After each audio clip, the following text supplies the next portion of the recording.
가슴에 손을 합니다. 하나님은 나를 사랑하십니다. 나는 그 사랑 안에 있습니다. 하나님은 나에게 말씀하실 것입니다. 그 말씀에 능력이 있습니다. 복음은 능력입니다. 복음은 나를 변화시킵니다. 복음은 나를 성숙하게 합니다. 나의 마음을 하나님께 열겠습니다. 손을 내리시고 한번 따라할까요?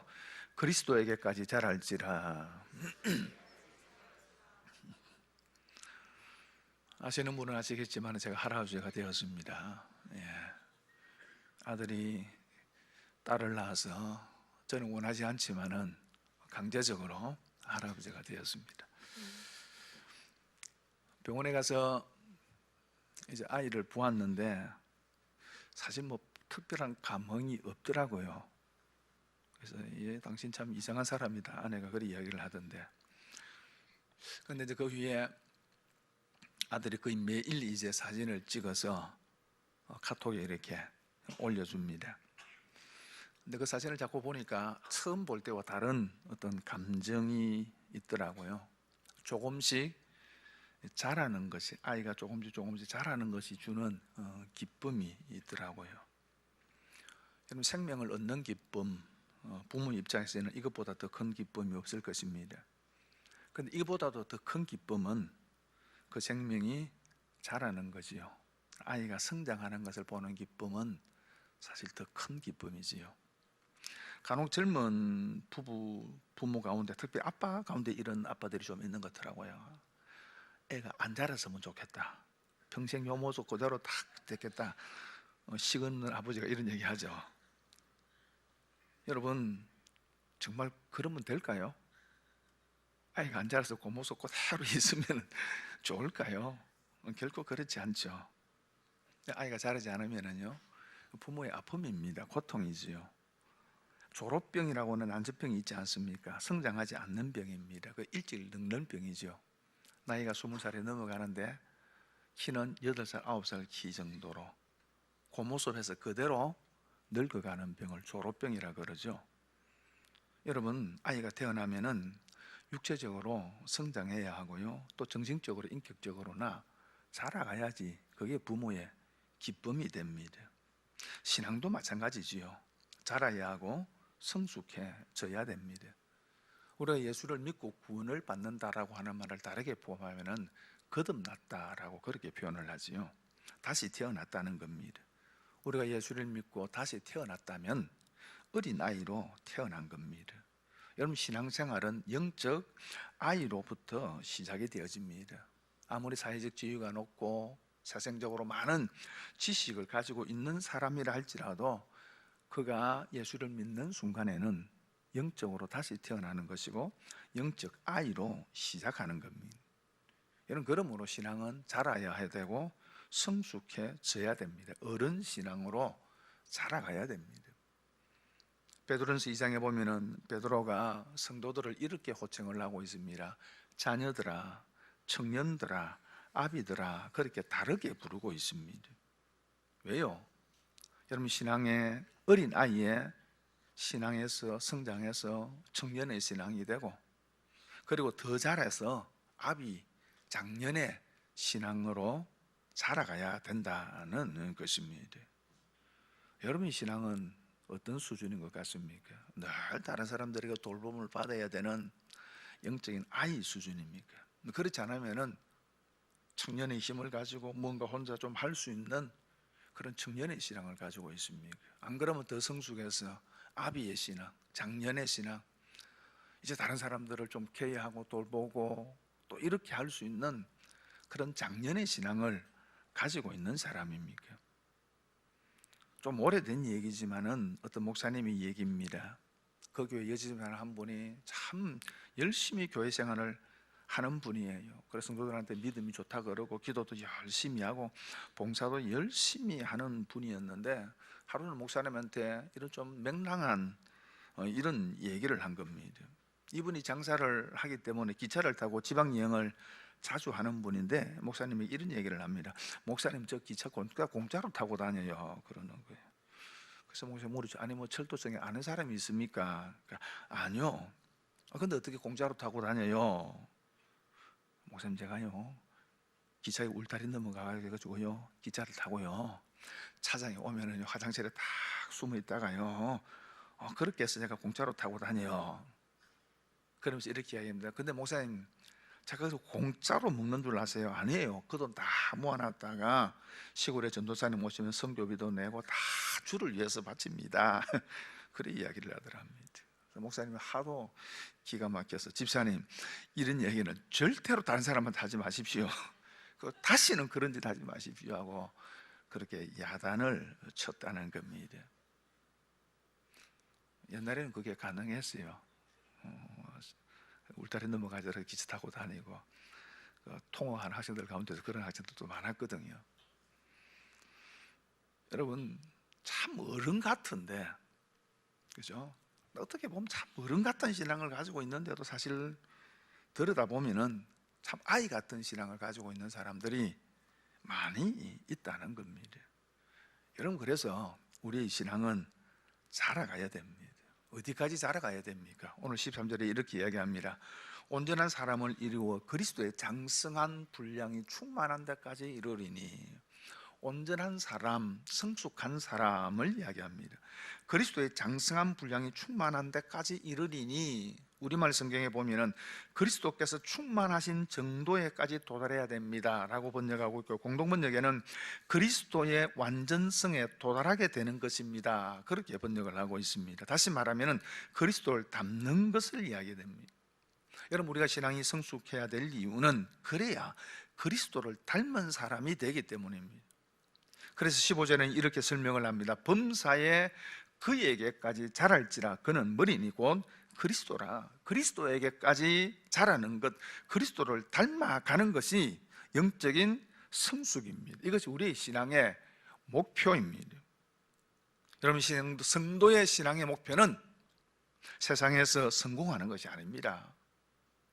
세상에서 높은 지위를 얻고 많은 재물을 모으는 것이 우리의 신앙의 목표가 아니고 그리스도를 닮는 것입니다.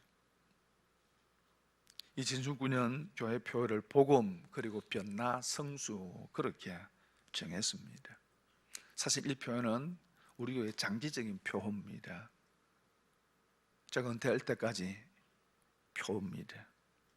우리 교회의 가장 중요한 가치는 복음, 변화, 성숙입니다. 그래서 지난 한 해 동안에 로마서 말씀을 제가 다시 한번 강해를 했고 복음에 대해서 들었습니다. 이는 복음은 듣는 것에서 끝나면 안 됩니다.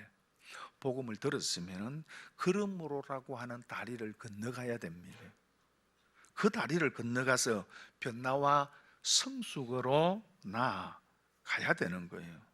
여러분 복음은 예수 그리스도를 닮은 사람, 예수 그리스도를 닮은 삶으로의 변화를 요구합니다.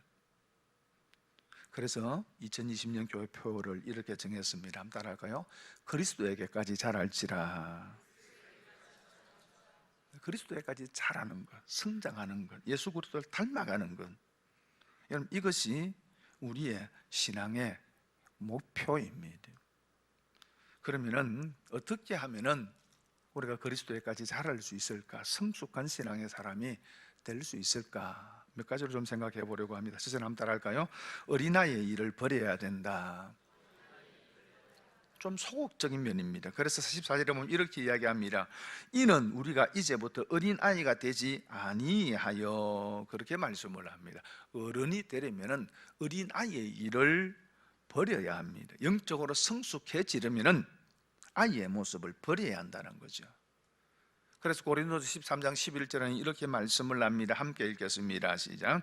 내가 어렸을 때에는 말하는 것이 어린아이와 같고 깨닫는 것이 어린아이와 같고 생각하는 것이 어린아이와 같다가 장성한 사람이 되어서는 어린아이의 일을 버렸노라. 장성한 사람이 되어서는 어린아이의 일을 버렸다. 그렇게 말씀을 합니다. 우리가 장성하려면 어린아이의 일을 버려야 됩니다.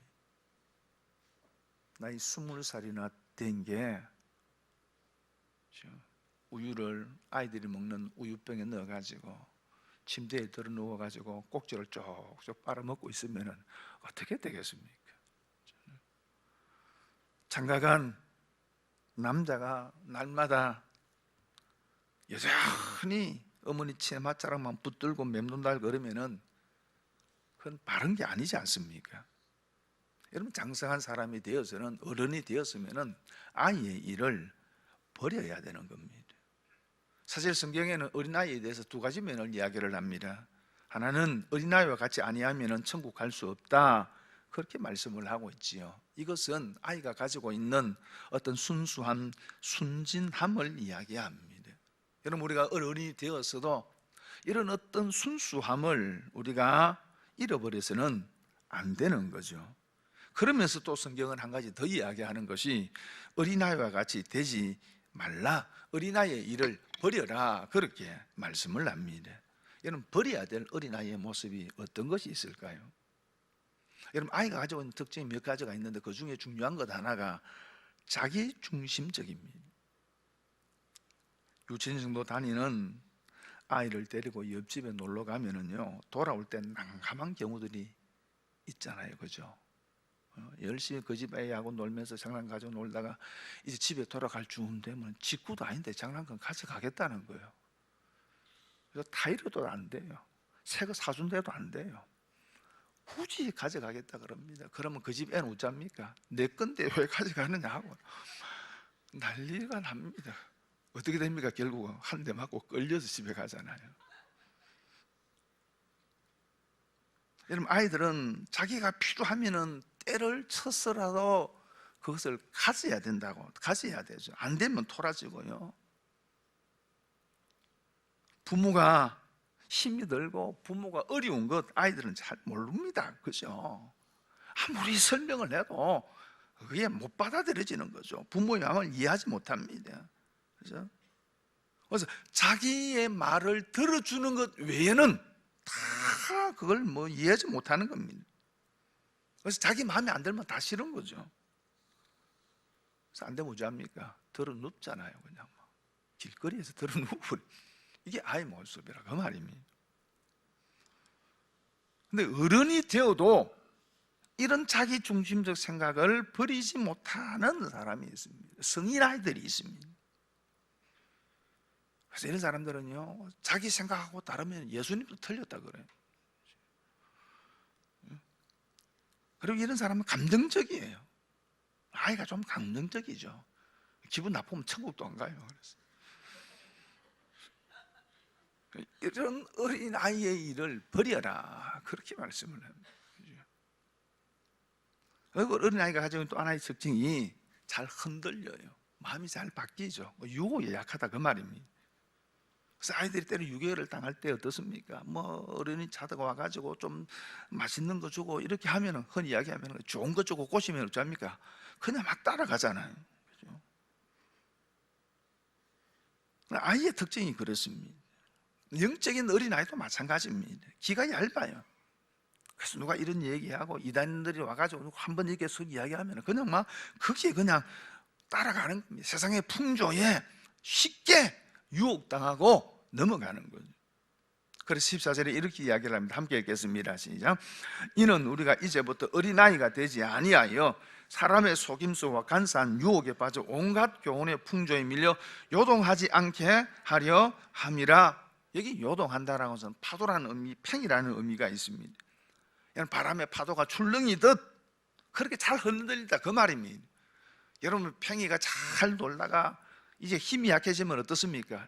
귀뚱귀뚱거리면서 흔들거리죠. 이런 것처럼 어린아이가 되면은, 영적인 아이가 되면은 잘 흔들린다, 그 말이에요. 요동친다, 그 말입니다. 무엇 때문에?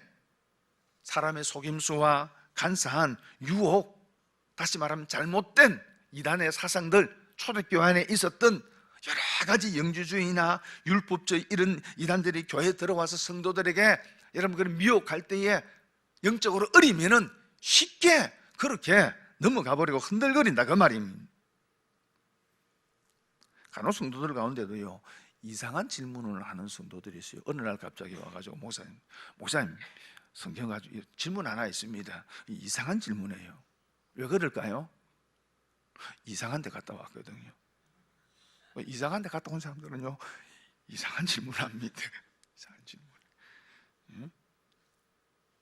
그렇게 설교를 듣고 가르침을 받았음에도 불구하고 어디 갔다 오면 이상한 소리예요. 이상한 데는 안 가는 데가 좋습니다. 안 가는 게 좋습니다.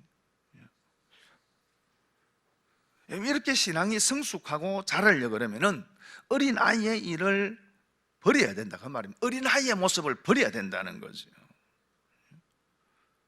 자기중심적이고 감정적이고 쉽게 흔들리는 그런 어린아이의 일을 버리고 영적으로 성숙하고 영적으로 자라가야 된다라는 것입니다.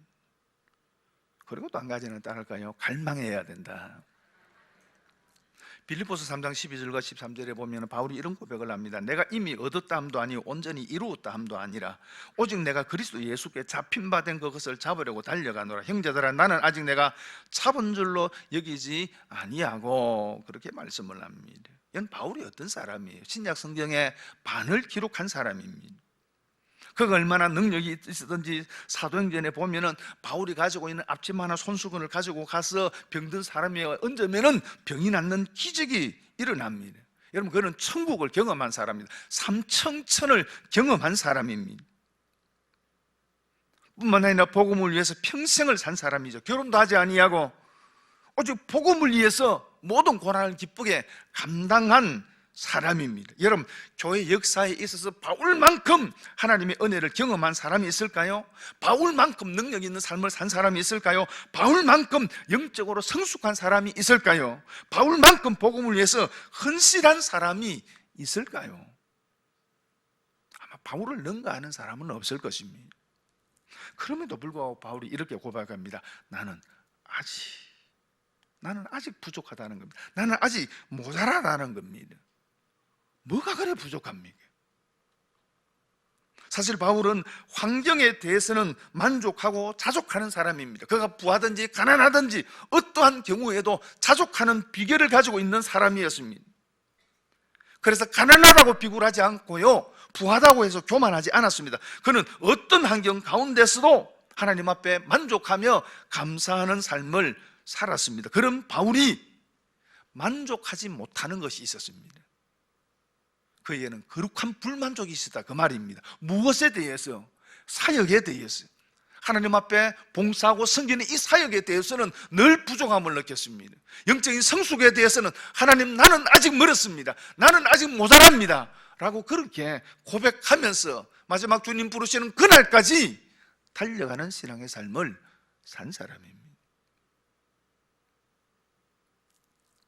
조지 휘필드 목사님이 있었죠. 영국과 미국의 부흥운동을 이끈 분이신데요, 이분이 영국에서 사역을 하다 1763년 미국으로 건너갑니다. 사역을 하던 중에 1770년 보스턴의 엑스터라고 하는 마을을 지나게 되어졌습니다.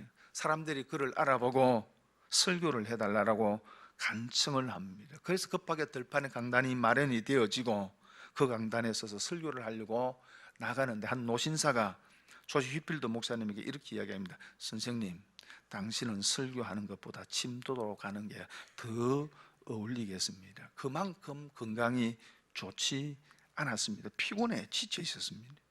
그럼에도 불구하고 그는 이렇게 이야기합니다. 주 예수여, 저는 주님의 일에 지쳐 있기는 하지만 이 일에 실정을 느끼지는 않습니다. 제가 아직 갈 길을 다 가지 못했다면 저로 하여금 다시 한번 들판에 가서 당신을 위해 말하게 하시고 당신의 진리를 인치게 하신 뒤 죽어 본향으로 가게 하옵소서. 그리고 설교를 합니다. 그리고 설교를 마치고 난 이후에 인근 한 목사님 집에 가서 저녁 식사를 하고 잠자리에 누우려고 그러는데 또 사람들이 와가지고 설교를 해달라고 요청을 합니다. 주위 사람들이, 목사님, 이제는 쉬어야 됩니다. 안 됩니다. 그때 그가 이렇게 이야기를 합니다. 녹이 썰어 없어지기보다는 달아서 없어지는 게 더 낫다. 녹 쓰는 것보다는 달아서 없어지는 게 더 낫다. 그리고 나가서 설교를 합니다. 그리고 잠든 후 새벽 4시에 일어나 숨이 막히는 것 같다, 숨이 쉴 수 없다라고 하면서 급히 의사를 찾았는데 회복하지 못하고 1770년 7월 9월 30일 주일 아침 7시에 하나님의 부르심을 받게 됩니다.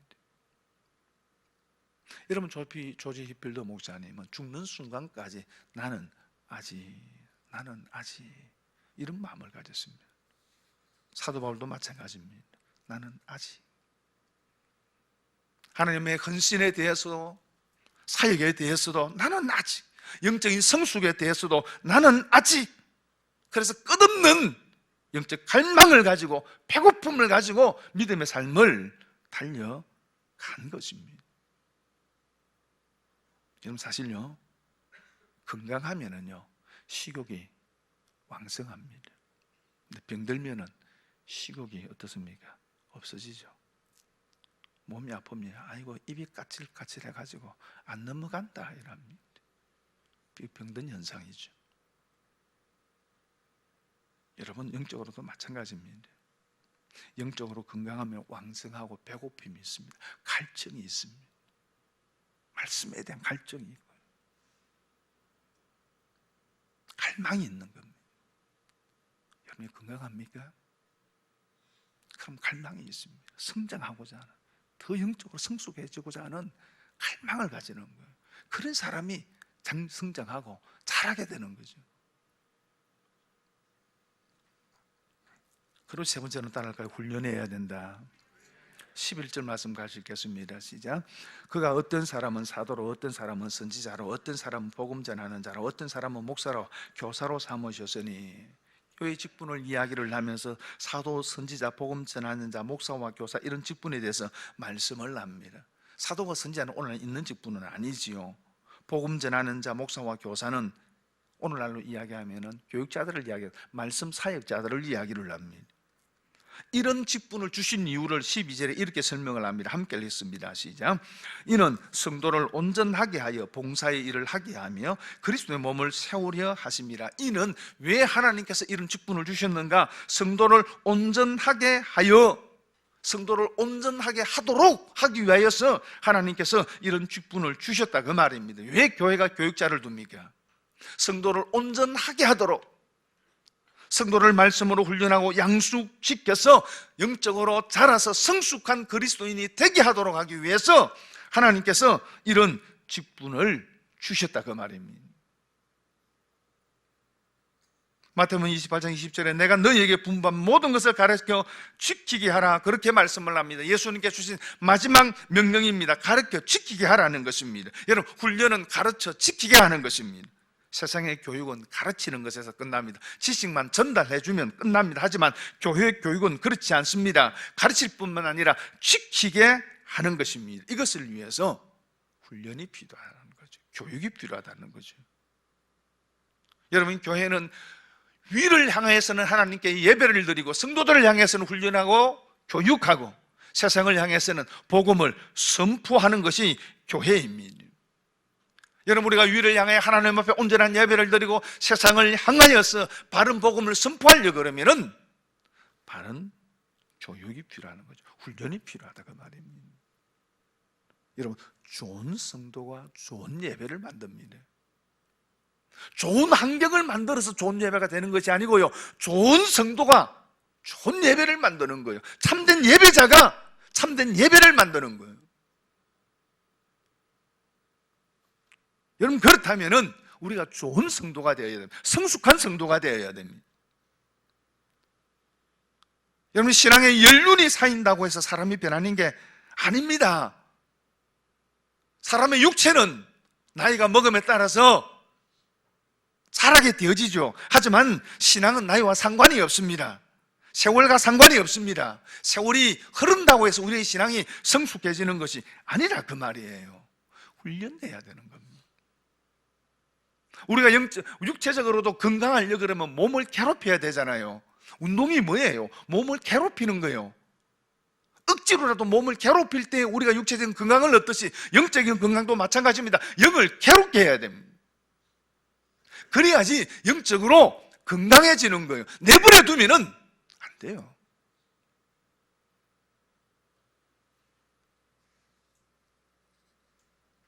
여러분, 그래서 오늘 한 동안에 예배 참석에 힘쓰십시오.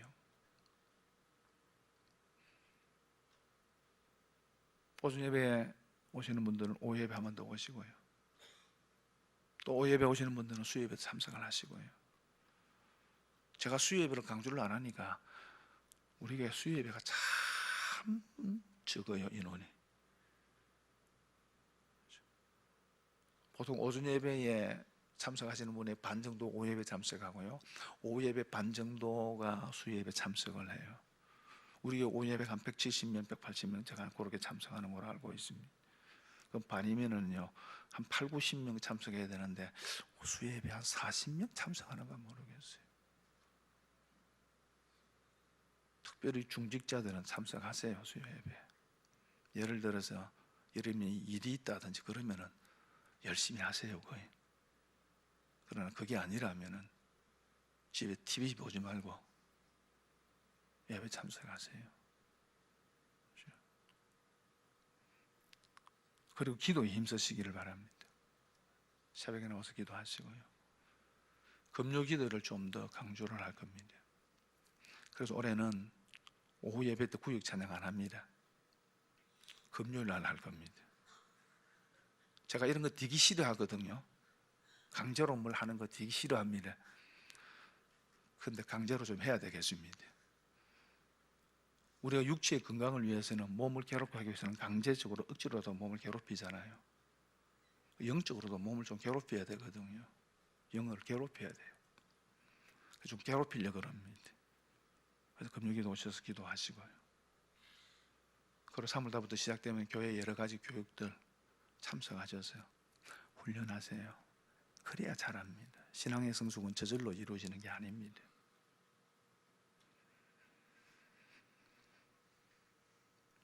마태복음 13장에 예수님은 천국 비유를 말씀을 하시면서 천국은 겨자씨와 같아 그렇게 말씀하죠. 작은, 가장 작은 씨앗, 좁쌀보다도 적은 겨자씨를 이야기합니다. 그런데 그것이 땅에 심겨지면 자라서 큰 나무가 되고 새들이 깃들인다 그렇게 말씀을 합니다. 천국은 작은 것에서 시작된다는 거죠. 이것은 우리의 모습도 마찬가지입니다. 겨자씨와 같은 작은 존재, 작고 보잘것없는 존재이지만은 자라면 되는 거예요. 성숙하면 되는 겁니다. 그러면 큰 바위 같은 존재가 될 수 있는 겁니다. 하루아침에 자라려고 그러지 마십시오. 지난해보다 올해 조금 더 성숙하고 내년에 조금 더 성숙하고, 그래서 점점 더 성숙해져서 예수 그리스도를 닮은 사람이 되어가야 됩니다. 여러분, 우리의 신앙의 목표는 다른 사람하고 비교해서 내가 조금 더 좋은 성도가 되는 게 아니에요. 우리의 신앙의 목표는 예수 그리스도를 닮는 사람이 되는 겁니다. 그리스도인이라고 하는 말의 뜻이 뭡니까? 그리스도에게 속한 사람, 그리스도를 추종하는 사람, 그리스도를 닮은 사람을 뜻하는 말입니다. 우리가 그리스도인이라면 그리스도를 닮아 가야 합니다. 올 한 해 동안 변화되고 더 성숙해가는 저와 여러분 될 수 있기를 바랍니다.